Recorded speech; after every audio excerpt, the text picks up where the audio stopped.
نؤمن به ونتوكل عليه ونعوذ بالله من شرور أنفسنا ومن سيئات أعمالنا من يهده الله فلا مضل له ومن يضلله فلا هادي له ونشهد أن لا إله إلا الله وحده لا شريك له ونشهد أن سيدنا وسندنا ومولانا محمدا عبده ورسوله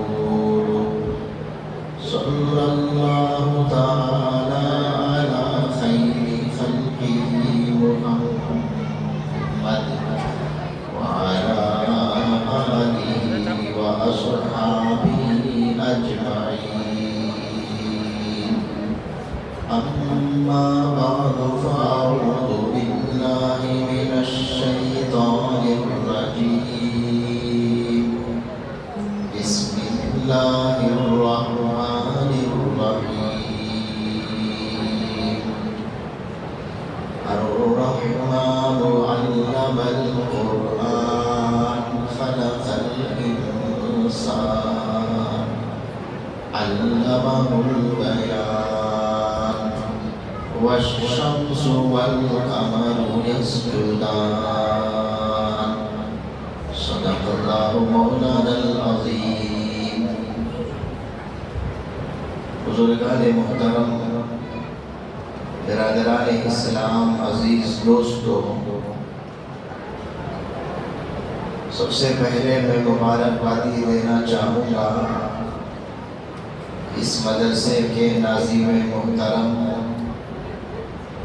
مولانا جلیل صاحب کی خدمت میں اور دیگر تمام اساتذہ کی خدمت میں اور ذمہ داران مدرسہ اور مسجد کی خدمت میں یہ حضرات ایک بہت ہی عظیم خدمت کو لے کر چل رہے ہیں، یعنی مکتب کا نظام، مکتب کا انتظام بہت ہی حسن و خوبی کے ساتھ انہوں نے اپنا پروگرام پیش کیا، بچوں نے اپنا پروگرام پیش کیا اور میں جتنے والد محترم بچوں کے رشتہ دار یہاں موجود ہیں ان کی خدمت میں شکریہ پیش کرتا ہوں کہ آپ نے مکتب کی اہمیت کو سمجھا، اپنے بچے کے پروگرام کو اہم سمجھا، اور یہ جتنے بزرگ حضرات ہیں مولانا کے اعلان پر بیٹھ گئے ان کا بھی میں مشکور ہوں، اور جو بچوں کے والد ہیں یا چچا ہیں ان کا بھی میں مشکور ہوں، اپنی طرف سے شکریہ ادا کرتا ہوں۔ لیکن مولانا نے کہا کہ کل 140 بچے ہیں، یہاں 140 والد نہیں ہیں، مشکل سے اگر گنا جائے تو 30-40 نظر آتے ہیں، یہ 80 اور 100 جو نہیں آئے، حالانکہ ان کے بچوں نے پروگرام پیش کیا، اس پروگرام کو دیکھنے کے لیے وہ نہیں آئے۔ بچہ بھی ڈھونڈتا تھا ہوگا کہ ابو آئے، ابو کے سامنے میں یہ نعت پڑھوں، قرات پڑھوں اور قرآن پڑھوں، مکالمہ پیش کروں، نعت پڑھوں، تقریر کروں، شاید ضرور یہ بچہ ڈھونڈا ہوگا، لیکن ابو نہیں آئے۔ ان کی خدمت میں شکایت ہے، آپ کی خدمت میں شکریہ، ان کی خدمت میں شکایت۔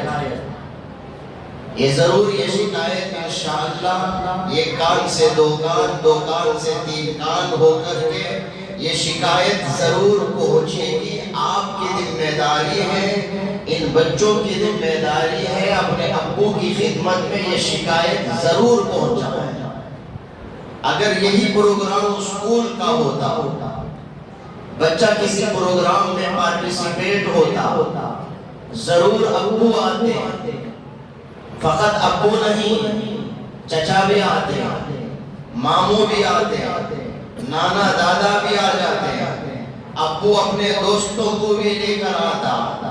ایک بچے کے لیے 8-10 لوگ گھسنا چاہیں گے، مجبوراً اسکول والوں کو کارڈ بانٹنا پڑتا ہے، ایک کارڈ پر صرف 2۔ یہ کارڈ سسٹم جو اسکول میں ہے، کیونکہ اسکول والوں کو معلوم ہے ہم اگر کارڈ نہیں بانٹیں گے سنبھالنا مشکل ہوگا۔ پھر جو پروگرام ہوتا ہے، پروگرام کی الگ فیس لیتے ہیں، پروگرام میں جو جوڑے بنتے ہیں اس کے الگ پیسے لیتے ہیں، پروگرام میں جو اسنیکس بانٹتے ہیں اس کے لیے الگ پیسے لیتے ہیں۔ سب پیسے دینے کے لیے ماں باپ تیار ہے۔ یونیفارم، کپڑا ٹھیک ہے لے لو، اسنیکس کے لیے ٹھیک ہے پیسے لے لو، گفٹ کے لیے خود ماں باپ سے پیسے لے کر گفٹ بانٹتے ہیں، ٹھیک ہے اس کے لیے بھی لے لو۔ مکتب والے صرف منتھلی فیس پوچھتے ہیں، غصے میں آ جاتے ہیں کچھ والدین، کچھ پیرنٹس، کچھ باپ کہ بار بار فیس فیس فیس۔ بڑے حریص ہیں آپ حضرت، پیسے کی حرص ہے آپ کے اندر۔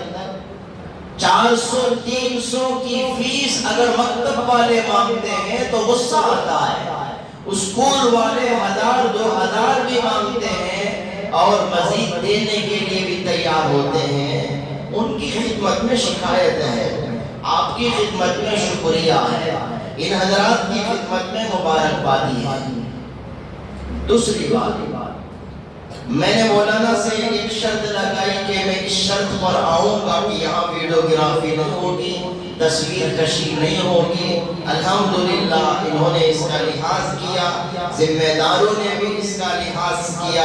یہاں کوئی اسٹینڈ لگا ہوا نہیں تھا جس میں کوئی کیمرے لگے ہوئے ہوں، اور میں آپ کا بھی شکریہ ادا کرتا ہوں، اعلان پر آپ نے موبائل کو بند رکھا اور آپ نے بھی ویڈیو لینے سے پرہیز کیا۔ اگر کسی نے بھول چوک کر تصویر میری بھی لے لی ہو، میں ان سے گزارش کروں گا کہ اس کو ڈیلیٹ کرے وہاں سے۔ پہلے سے گناہ کا بوجھ بہت ہے، مزید گناہ کا بوجھ اٹھانے کی طاقت نہیں ہے، خامخواہ گناہ کا بوجھ اٹھانے کی ہمت نہیں ہے۔ بہرحال ویڈیو گناہ ہے، تصویر حرام ہے۔ کیوں؟ کس نے حرام کیا اس کو؟ رسول اللہ صلی اللہ علیہ وسلم نے حرام کہہ دیا۔ اشد الناس عذابا یوم القیامہ المصورون، قیامت کے دن سب سے زیادہ عذاب تصویر بنانے والے کو ہوگا۔ جس کی تصویر کھینچتا ہے اسے بھی ہوگا، کھینچنے والے کو ہوگا۔ جس کی تصویر نکالی گئی، شوق سے کوئی تصویر اپنی بناتا ہے، ویڈیو بناتا ہے، اسے بھی عذاب ہوگا۔ وہ کون سی بھی تصویر ہو، یہاں تعبیر کرنے کی ضرورت نہیں ہے کہ موبائل ہے، ڈیجیٹل ہے، اس میں وہ والی تصویر نہیں ہے، تعبیر کی ضرورت نہیں ہے۔ اللہ کے نبی نے صاف لفظوں میں کہہ دیا تصویر حرام ہے، حرام ہے۔ چاہے وہ تصویر آپ کسی کی بھی بنائیں، کس سے بھی بنا لیں، قلم سے بنا لیں، پین سے بنا لیں، پینسل سے بنا لیں، تختے سے بنا لیں، اسٹیچو سے بنا لیں، کسی سے بھی بنا لیں، موبائل سے بنا لیں، حرام ہے، حرام ہے۔ یہ حلال نہیں ہو سکتا قیامت کے صبح تک۔ ہاں علماء نے گنجائش کی، ضرورت اور مجبوری ہے، ضرورت ہے، ٹھیک ہے، آپ ویڈیو نکال لیتے ہیں، بنا لو، تصویر لیتے ہیں، لے لو۔ مجبوری ہو یا ضرورت ہو، اس کی گنجائش ہے۔ گنجائش کا مطلب حلال ہے نہیں ہے، گنجائش کا مطلب الگ، جائز کا مطلب الگ۔ گنجائش نکالی ہے، اور بڑے بڑے علماء جو ویڈیو میں آتے ہیں، تصویر میں آ جاتے ہیں، ان کی کوئی مجبوری ہوگی، کیونکہ وہ بڑے ہوتے ہیں تو حکومت کی نظر میں وہ ہوتے ہیں، انٹرویو میں ان کو آنا پڑتا ہے، اس لیے مجبوراً وہ ویڈیو میں آتے ہیں، یا ان کا جلسہ حکومت کی نظر میں ہوتا ہے تو اپنے جلسے کو وہ ویڈیو کرنا چاہتے ہیں تاکہ حکومت کے سامنے ریکارڈ بنے۔ یہ جلسہ اور ہم اور ہمارے لیے نہ کوئی مجبوری ہے نہ کوئی ضرورت ہے۔ اگر یہ شرط نہیں لگائی گئی ہوتی، آپ ذرا سوچیں، امیجن کر کے دیکھ لیں، سب کے ہاتھ میں اس طرح سے موبائل اٹھے ہوئے ہوتے، توجہ جلسے کی طرف نہیں ہوتی، توجہ ویڈیو بنانے کی طرف ہوتی، اور یہ ضابطہ ہے، ایک وقت میں آدمی دو کام کر نہیں سکتا۔ کوئی ویڈیو بنائے گا تو پروگرام نہیں سنے گا، پروگرام سنے گا تو ویڈیو نہیں بنائے گا، تو جو ویڈیو بناتا ہے وہ پروگرام سنتا نہیں ہے، اسے بس ایک تماشا چاہیے۔ آج اس پر نکیر نہ ہونے کی وجہ سے، ڈھیل ہونے کی وجہ سے کتنے جلسے اسٹوڈیو میں بدل گئے، کتنے جلسے فلم شوٹنگ میں بدل گئے۔ جلسے نہیں، بس وہ ایک اسٹوڈیو ہے، ادھر چھتری لگے ہوئے ہیں، ادھر کیمرے لگے ہوئے ہیں، پورا جلسہ ویڈیوگرافی کی نظر ہے، تصویر کی نظر ہے، اور یہ ہوتے ہوتے ہوتے آج آپ حضرات جانتے ہیں، ایک زمانہ آپ نے وہ بھی دیکھا ہوگا، آپ عمرے میں 10 سال پہلے حج عمرے میں گئے ہوں گے، اس وقت میں اندر داخل ہوتے وقت چیکنگ ہوتی تھی، چیک کر کے اندر داخل کیا جاتا تھا، اگر کسی کے تھیلے میں کیمرہ نکل جائے تو کیمرہ ضبط، کیمرہ لے جانے کی اجازت نہیں، ہمت نہیں ہوتی کسی کو اندر کیمرہ لے جانے کی، تصویر بنانے کی۔ آہستہ آہستہ ڈھیل ہو گئی، اب طواف میں رونے والے کم ملتے ہیں، سیلفی لینے والے زیادہ ملتے ہیں، طواف کرنے والے کم ملتے ہیں اور اپنی فیملی فوٹوز بنانے والے زیادہ ملتے ہیں۔ پوری فیملی کھڑے ہو کر کے کعبے کے سامنے، مطاف میں، حرم میں، میزاب رحمت میں، حتیم میں، حجر اسود کے سامنے یا مقام ابراہیم کے پاس میں تصویر لیتے ہیں، گویا وہ مکے میں نہیں، کہیں دبئی برج خلیفہ کے پاس کھڑے ہیں یا کسی واٹر فال کے سامنے کھڑے ہیں۔ ان کا تصور ہی ختم ہو گیا، وہ یہ حرم ہے، یہ اللہ کا گھر ہے، یہاں دعا لینا ہے، دعا مانگنی چاہیے۔ لاکھوں کا پیسہ خرچ کر کے خالی ہاتھ گیا، خالی ہاتھ لوٹا، اور جو نبی تصویر کو حرام کرنے دنیا میں آئے تھے، اسی نبی کے روزے کے سامنے آدمی تصویر بناتا ہے اپنی اور روزے کی۔ اللہ کے نبی کو کتنا دکھ پہنچتا ہوگا وہاں پر، جس تصویر کو میں نے حرام کیا، یہ ڈنکے کے چوٹ میرے روزے کے سامنے تصویر بنا رہا ہے، اس لیے میں بہت زیادہ اس پر بولتا ہوں، شدت کے ساتھ منع کرتا ہوں۔ ہو سکتا کہ میں اکیلا رہوں گا منع کرنے میں، اور بھی کچھ ہیں جو منع کرنے والے ہیں، لیکن میں ہمیشہ جلسے میں منع اور شروع ہی میں اس پر وضاحت کر دیتا ہوں، اگر یہ بند نہیں ہوا بزرگان محترم، ہمارا کوئی عمل، کوئی عبادت محفوظ نہیں رہے گا، سب ریاکاری کا نظر ہو جائے گا۔ حج بھی ریا میں بدل گیا، عمرہ بھی ریا میں بدل گیا، طواف بھی ریا میں بدل گیا، سعی بھی ریا میں بدل گیا، ہماری نمازیں بھی آگے چل کر کے ریا میں بدل جائے گی۔ نماز کے سامنے آدمی ویڈیو لگا کر کے نماز پڑھے گا تاکہ میری نماز بھی ریکارڈ ہو جائے، اس لیے اس سے بچنے کی ضرورت ہے۔ خدا را جس طرح سے آپ نے بہت احتیاط کیا، پورے جلسے میں آپ محتاط رہے، میں آپ کا شکریہ ادا کرتا ہوں، آپ کی خدمت میں سلام عرض کرتا ہوں، آپ نے بڑا لحاظ کیا۔ دو باتیں، تیسری بات جو مجھے کہنی ہے، یہ جو مکتب اور یہ جو مدرسہ، یہ مکتب اور مدرسہ یہ کیا ہے؟ ایک سوال۔ دوسرا سوال یہ ہے، مکتب اور مدرسے کی ضرورت کیوں ہے؟ اور تیسرا سوال یہ ہے، مکتب اور مدرسے کا فائدہ کیا ہے؟ یہ تین سوال، اس کا جواب سمجھ لو کہ میرا بیان ہے، یہی میرا موضوع ہے۔ سوال کے بعد جواب سمجھنا آسان ہو جاتا ہے۔ میں یوں ہی بیان کروں تو آپ بیان سنیں گے، کوئی یاد رکھے گا، کوئی یاد نہیں رکھے گا۔ یہ تین سوال آپ نے سمجھ لیا، السؤال نصف العلم، سوال بھی آدھا علم ہے، یہ 3 سوال ہے۔ مکتب اور مدرسہ کیا ہے؟ مکتب اور مدرسے کی ضرورت کیوں ہے؟ مکتب اور مدرسے کا فائدہ کیا ہے؟ کیوں اتنی محنتیں اس کے پیچھے؟ جو آیت میں نے تلاوت کی خطبہ مسنونہ میں اور جلسے کے آغاز میں، قرات کرنے والے، قرآن پڑھنے والے طالب علم نے بھی انہی آیتوں کی تلاوت اس نے فرمائی۔ الرحمن علم القرآن خلق الانسان، رحمان جس نے قرآن پڑھایا انسان بنایا۔ پہلے کس کا تذکرہ ہوا؟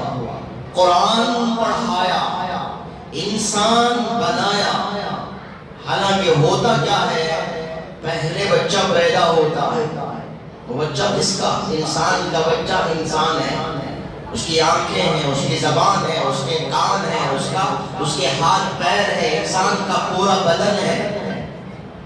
ابھی وہ گہوارے میں ہے، پھر رینگتا ہے، پھر بیٹھتا ہے، پھر کھڑا ہوتا ہے، پھر سہارے سے چلتا ہے، پھر دوڑتا ہے، پھر توتلی زبان میں کچھ بولنا شروع کرتا ہے۔ اس بچے کو لا کر مکتب میں داخل کر دیا جاتا ہے، استاد کے سامنے بسم اللہ خوانی ہوتی ہے، قاعدہ پڑھتا ہے، اس کے بعد بسم اللہ الرحمن الرحیم پڑھ کر الحمدللہ سے قرآن شروع کرتا ہے۔ انسان پہلے، قرآن بعد میں، لیکن اللہ نے یہاں پر علم القرآن کہہ کر خلق الانسان فرمایا۔ یہ اللہ کہنا چاہتے ہیں حقیقت میں انسان جو بنتا ہے تعلیم قرآن کے بعد، علم القرآن پر عمل ہو جانے کے بعد میں خلق الانسان ہوگا۔ پہلے قرآن پڑھے گا تو پھر انسان بنے گا۔ تو معلوم کیا ہوا؟ قرآن پڑھنے سے انسان بنتا ہے۔ قرآن کہاں پڑھایا جاتا ہے؟ مکتب میں پڑھایا جاتا ہے۔ تو مکتب کیا ہے؟ انسان بنانے کی فیکٹری ہے۔ اس سوال کا یہ جواب ہوا۔ مکتب کیا ہے؟ مدرسہ کیا ہے؟ جہاں قرآن پڑھایا جاتا ہے۔ قرآن پڑھانے والے اساتذہ آپ کے بچوں کو انسان بناتے ہیں، انہیں انسانیت کا سبق دیتے ہیں، انہیں اخلاق سکھاتے ہیں، انہیں قرآن کا معنی اور مطلب بھی بتاتے ہیں، ماں کا مقام بتاتے ہیں، باپ کا مرتبہ سکھاتے ہیں، ادب سکھاتے ہیں، اسے انسان بنا کر کے آپ کے گھر میں بھیجتے ہیں۔ آپ ان اساتذہ کا احترام کریں، آپ ان اساتذہ کی قدر کریں۔ یہ اساتذہ آپ کے بچوں کو انسان بنانے میں لگے ہوئے ہیں۔ آپ کا بچہ آپ کے گھر میں آ کر السلام علیکم کہہ کر اندر داخل ہوتا ہے، یہ کس کا احسان ہے؟ اساتذہ کا احسان ہے۔ آپ کا بچہ گھر میں آ کر امی سے پوچھتا ہے خیریت امی، یہ کس کا احسان ہے؟ اساتذہ کا احسان ہے۔ ابو سے پوچھتا ہے اچھے ہیں ابو، یہ کس کا احسان ہے؟ اساتذہ کا احسان ہے۔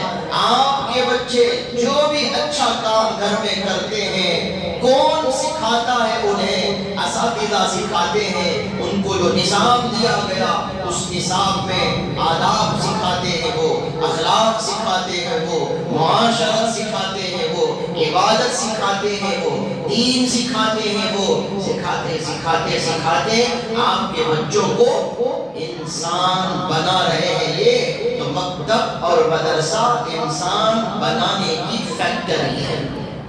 یہ پہلے سوال کا جواب ہوا۔ جب ایک انسان بن جاتا ہے قرآن پڑھنے کے بعد، علمہ البیان ہے، ہم اسے اور مزید علم دیتے ہیں، بیان کا علم دیتے ہیں۔ جب وہ قرآن کا ماہر ہو جاتا ہے، اپنی زندگی قرآن کے لیے کھپا دیتا ہے، والشمس والقمر یسجدان، سورج اور ستارے چاند اس کے لیے سجدہ کرتے ہیں۔ قرآن کو کوئی مضبوطی سے پکڑ لیتا ہے، قرآن کو اس پر سختی سے عمل شروع کر دیتا ہے۔ اللہ کہنا چاہتے ہیں چاند اور سورج بھی اس کے حوالے. چاند اور سورج کہہ کر اللہ یہ کہنا چاہتے ہیں قرآن پڑھنے والا انسان بنے گا. قرآن پر عمل کر لینے کے بعد ساری دنیا اس کے قدموں میں آئے گی. ساری دنیا اللہ اس کے قدموں میں ڈال دے گا. دنیا تو دور چھوٹی چیز ہے. والشمس والقمر یسجدان. چاند اور سورج بھی اس کے لیے سجدہ کریں گے. چاند اور سورج کے اللہ بہت بڑی بات کہنا چاہتے ہیں. قرآن پر عمل کرنے والا دنیا اس کے قدموں میں, چاند سورج اس کے قدموں میں. جو وہ چاہے گا وہ ہو جائے گا. لیکن کرنا کیا ہوگا؟ قرآن پڑھنا ہوگا, قرآن پر عمل کرنا ہوگا. تو قرآن پڑھنے پڑھانے کی جگہ, عمل سیکھنے اور سکھانے کی جگہ مدرسہ ہوتا ہے اور مکتب ہوتا ہے. تو مکتب اور مدرسہ کیا ہے؟ اس سوال کا یہ جواب. دوسرا سوال تھا مکتب کی ضرورت کیوں ہے؟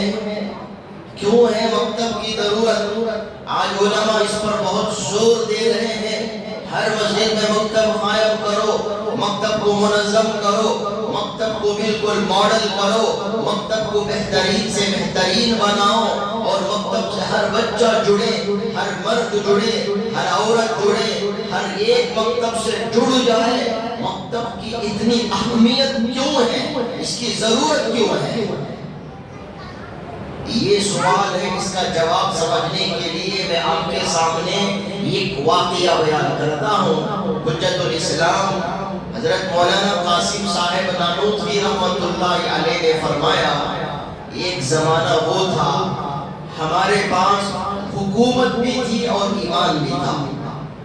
ہمارے پاس دونوں تھی, حکومت بھی تھی, ایمان بھی ہمارے پاس تھا. دونوں کو ہم ساتھ ساتھ لے کر کے چلتے تھے. یہ کہہ کر انہوں نے واقعہ سنایا. خواجہ قطب الدین بختیار کاکی علیہ الرحمہ, ان کا جب انتقال ہوا تو انہوں نے ایک وصیت لکھ دی, میرے جنازے کی نماز کو وہی شخص پڑھائے گا جس میں یہ شرطیں ہوں. ایک, تکبیر اولیٰ اس کی نہ چھوٹی ہو. نمبر 2, اثر سے پہلے کہ سنت اس نے نہ چھوڑی ہو. نمبر 3, تہجد اس کی کبھی فوت نہ ہوئی ہو. نمبر 4, خیر عورت پر اس کی نظر نہ پڑی ہو. اتنے بڑے اللہ والے وصیت لکھ کر جاتے ہیں میری جنازے کی نماز وہی پڑھائے گا جس میں 4 باتیں ہیں. تکبیر اولیٰ نہ چھوٹی ہو, اثر سے پہلے کہ سنت نہ چھوٹی ہو, تہجد فوت نہ ہوئی ہو, کسی غیر عورت پر اس کی نظر نہ پڑی ہو. جنازہ تیار ہے, وصیت سامنے ہے, کسی کی ہمت نہیں, مجال نہیں کہ آگے بڑھ کر کے جنازے کی نماز پڑھائیں. 4 چیزیں کسی کے اندر نہیں, 2 ہے تو 2 نہیں ہے, 1 ہے تو 3 نہیں ہے, 3 ہے تو 1 نہیں ہے. ہر کوئی کسی نہ کسی میدان میں کمزور ہے. اس زمانے کے بڑے بڑے علماء بھی موجود ہیں, بڑے بڑے مشائخ بھی موجود ہیں, لیکن کسی کی ہمت نہیں ہوئی آگے بڑھ کر جنازے کی نماز پڑھانے کی. بہت دیر سے جنازہ رکھا ہوا ہے. سلطان شمس الدین التمش رحمت اللہ علیہ اس زمانے کے بادشاہ, وہ یہ کہہ کر آگے بڑھتے ہیں بڑے میاں نے میری راز کو فاش کر دیا, بڑے میاں نے میری راز کو فاش کر دیا. آج تک میں نے ان 4 چیزوں کو راز میں رکھا تھا, اس بڑے میاں نے راز کو فاش کر دیا. ایک بڑے اللہ والے کی جنازے کی نماز کو بادشاہ وقت پڑھاتا ہے. اتنا بڑا اللہ والا شمس الدین التمش رحمت اللہ علیہ, 4 باتیں ان کے اندر, تکبیر اولیٰ چھوٹ کر نہیں ہے, اثر سے پہلے کی سنت چھوٹ کر نہیں ہے, تہجد فوت ہو کر کے نہیں ہے. بادشاہ عیاش ہوا کرتے ہیں, عیش و عشرت کی زندگی گزارتے ہیں, لیکن بادشاہ ہونے کے باوجود غیر عورت پر نظر ان کی نہیں پڑی ہے. آگے بڑھ کر جنازے کی نماز پڑھاتے ہیں. اس کو سنا کر حضرت قاسم صاحب نانوتوی رحمت اللہ علیہ نے فرمایا حکومت بھی تھی, ایمان بھی تھا, دونوں کو ساتھ ساتھ لے کر کے ہم چلتے تھے. کسی غلطی کی وجہ سے, کوتاہیوں کی وجہ سے, کچھ عیاش بادشاہوں کی وجہ سے ہمارے ہاتھ حکومت نکل گئی، خدا را ایمان جانے مت دو، ایمان کو بچاؤ، ہمارے ایمان کو بچانے کی ضرورت ہے، ہماری نسل کے ایمان کو بچانے کی ضرورت ہے۔ ایمان بچانے کے لیے ہر مسجد میں مکتب قائم کرو۔ حضرت قاسم صاحب نانوتوی رحمۃ اللہ علیہ نے کہا تو کیا ہے مکتب کی ضرورت کیوں ہے؟ اس کا یہ جواب ہے ایمان بچانے کے لیے مکتب کی ضرورت ہے۔ ہمارے ایمان کو بچانے کے لیے، ہماری نسل کے ایمان کو بچانے کے لیے، یہ ہماری نسل، آپ حضرات جو بیٹھے ہیں آپ کے لیے، ہمارے لیے یہ فرسٹ جنریشن ہے۔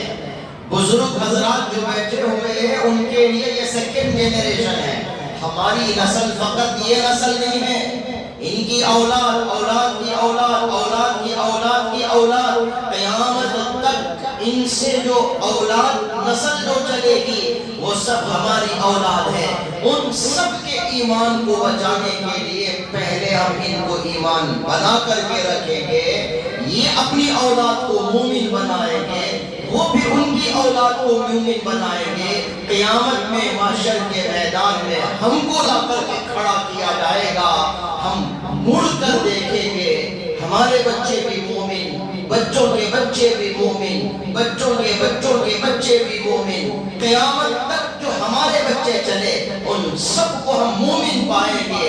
اگر ہم نے ان کی فکر نہیں کی، توجہ نہیں دی، ان کا ایمان اگر کالج کے کیمپس میں ضائع ہو گیا، ان کے ایمان پر ڈاکہ پڑ گیا، یہ ملحد بن گئے، ایتھسٹ بن گئے یا اور کچھ بن گئے، تو پھر فرسٹ جنریشن میں ہی فیل ہو گئے، یا یہ کمزور تھے، انہوں نے اپنے بچوں کو توجہ نہیں دی، ان کے بچے ضائع ہو گئے۔ قیامت میں محشر کے میدان میں ہم کو کھڑا کیا جائے گا، ہم مڑ کر دیکھیں گے ایک جنریشن دو جنریشن تک تو ہمارے بچے مومن، باقی سب ابو جہل کے ساتھ، ابو لہب کے ساتھ نظر آئیں گے۔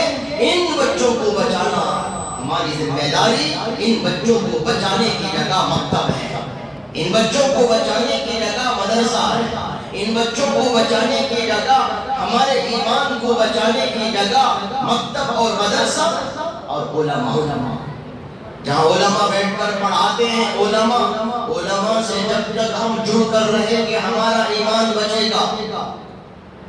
اس لیے ہمیشہ میں کہا کرتا ہوں کہ جب بھی کوئی مسئلہ پیش آئے ڈائریکٹ علماء کے پاس بیٹھ کر مسئلہ پوچھیں، اور صرف اکیلے نہ جائیں، اپنے بچوں کو ساتھ لے کر کے جائیں، بیٹا چلو ایک مسئلہ پوچھنا ہے مولوی صاحب سے، ایک مسئلہ پوچھنا ہے مفتی صاحب سے۔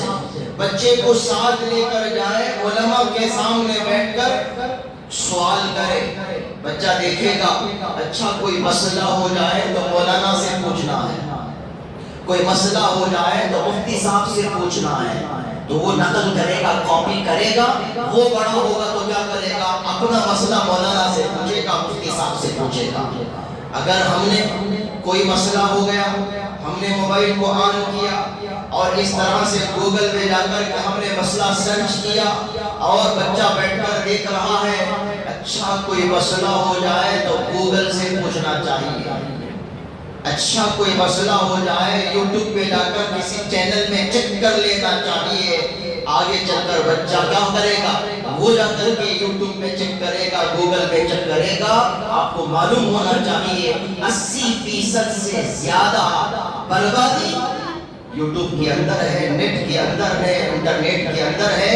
80% سے زیادہ جو مواد اسلام کے نام پر یہودیوں نے اسے اپلوڈ کیا ہے۔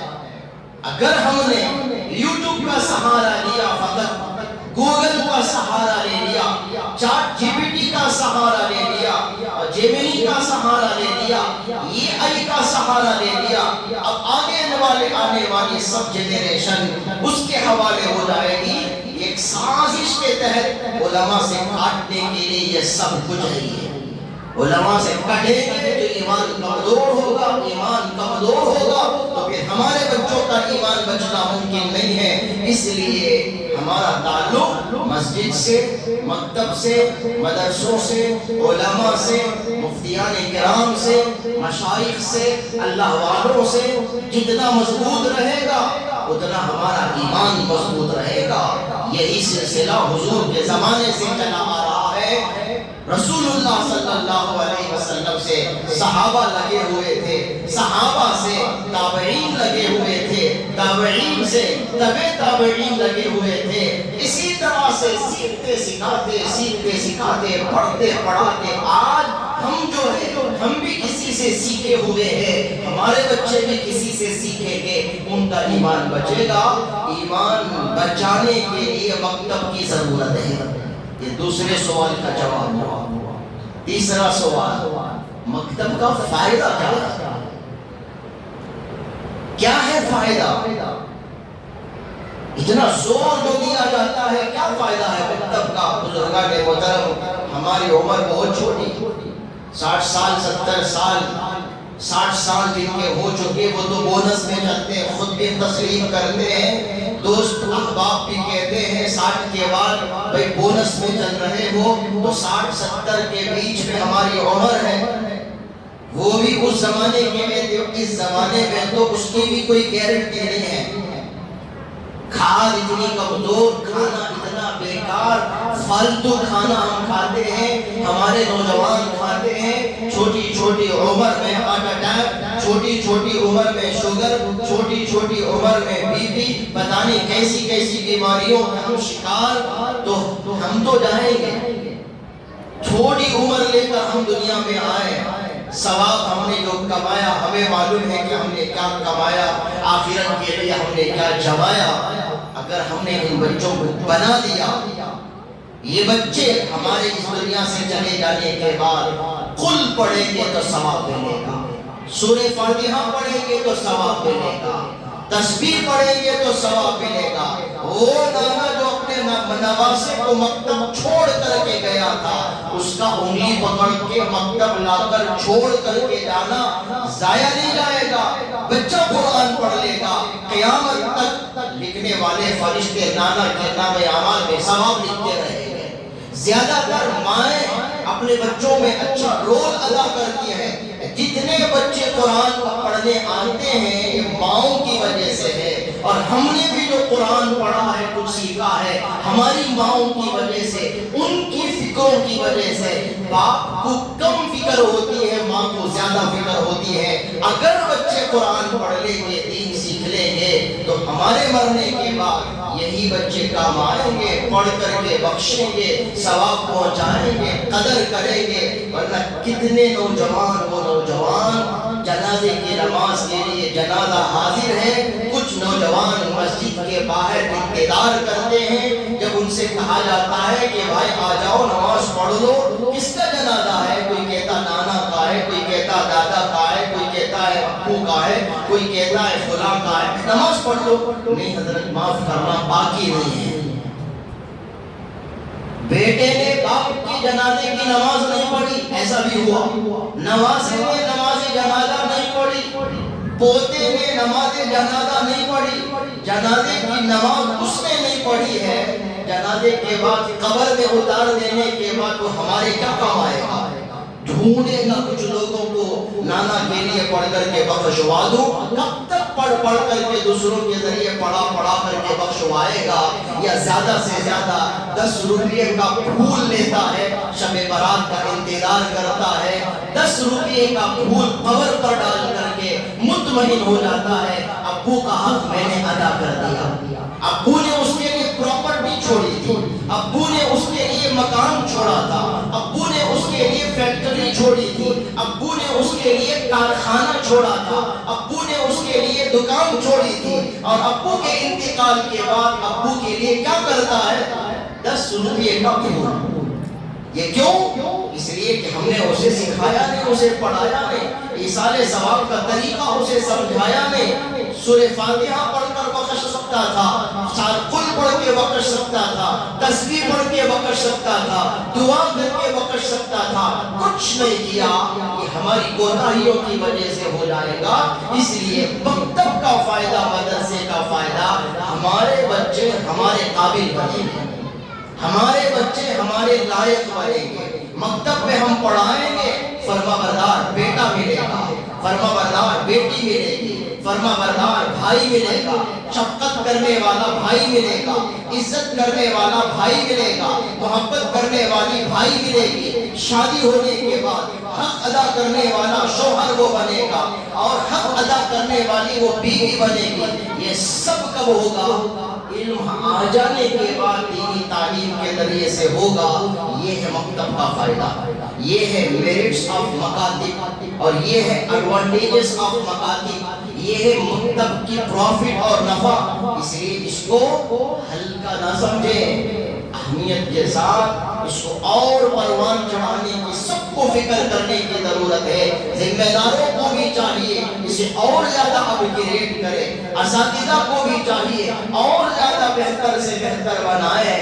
لیکن میں نے شروع کی ایک آیت کو چھوڑ کر کے الرحمن علم القرآن سے میں نے کہا، لیکن اللہ نے علم القرآن سے پہلے الرحمن کہہ کر کے اللہ کیا کہنا چاہتے ہیں؟ قرآن کا علم دینے والوں کے لیے نصیحت ہے، رحمان کی رحمت کو لے کر کے بیٹھو۔